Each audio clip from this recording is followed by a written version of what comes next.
Generations of Mini models have made a virtue of their small size, but with this second generation version of the brand's Countryman crossover, the idea is to show that the marque can also produce a credible family-sized contender too.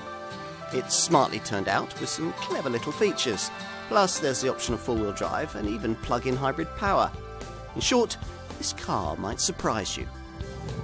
Given this car's size and price, you'd expect it to be a more grown-up thing than the smaller Mini models, safer, more spacious and able to cover longer distances. But as any teenager will tell you, being grown-up can also mean being boring. So, does driving a Countryman really feel like driving a Mini? Well, set off down the road, and first impressions are that to some extent it does. The ride is very firm, possibly too firm for some buyers, and you get this remarkably quick steering, which immediately gives the car a keener feeling than you get with most crossover rivals. All four-wheel drive is optional, as is a Steptronic auto gearbox that features 8 speeds in most models. Engine-wise, most of the range is now made up of larger power plants than you might expect to find in a Mini. Specifically, that means the 2-litre diesel unit that you'll find in this 150 bhp Cooper D and in the 190 bhp Cooper SD variants, and the 2-litre petrol engine used in the 192 bhp Cooper S and 231 bhp John Cooper Works models. The only other option is to choose a derivative that uses the brand's 1.5-litre 136 bhp 3-cylinder petrol unit. Now that's found in the most affordable entry-level Cooper derivative, but it's also used in the sophisticated Cooper SE Countryman All-4 plug-in hybrid version, where it's mated to an 88 bhp electric motor, four-wheel drive and auto transmission. Most Countryman buyers, though, will, we think, prefer to stick with the Cooper D diesel derivative we're trying here, which in front-driven form manages 65.7 mpg on the combined cycle and 113 grams per kilometre of CO2. So, welcome to the largest and most versatile car Mini has ever brought us.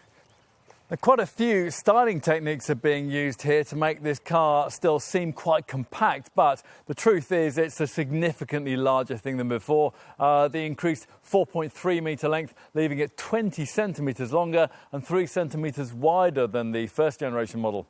Now that is enough to make it properly Qashqai-sized and a credible contender at last in the volume part of the compact crossover segment.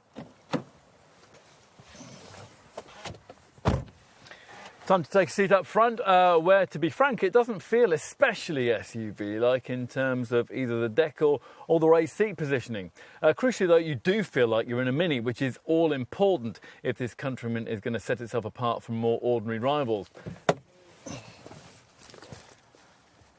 Time to take a seat in the rear, which is a lot easier to do in this second generation Countryman than it was in the original model.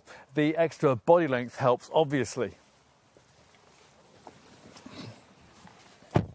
And if you happen to be familiar with this model's predecessor, you'll appreciate the difference that makes to the amount of leg and knee room that you get here in the rear.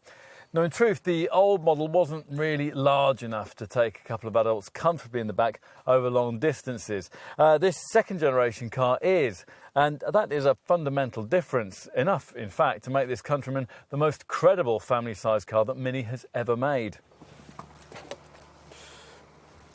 So let's finish this section by taking a look in the boot, accessible on this particular car by an easy opener powered tailgate that you can activate with a wave of your foot beneath the bumper.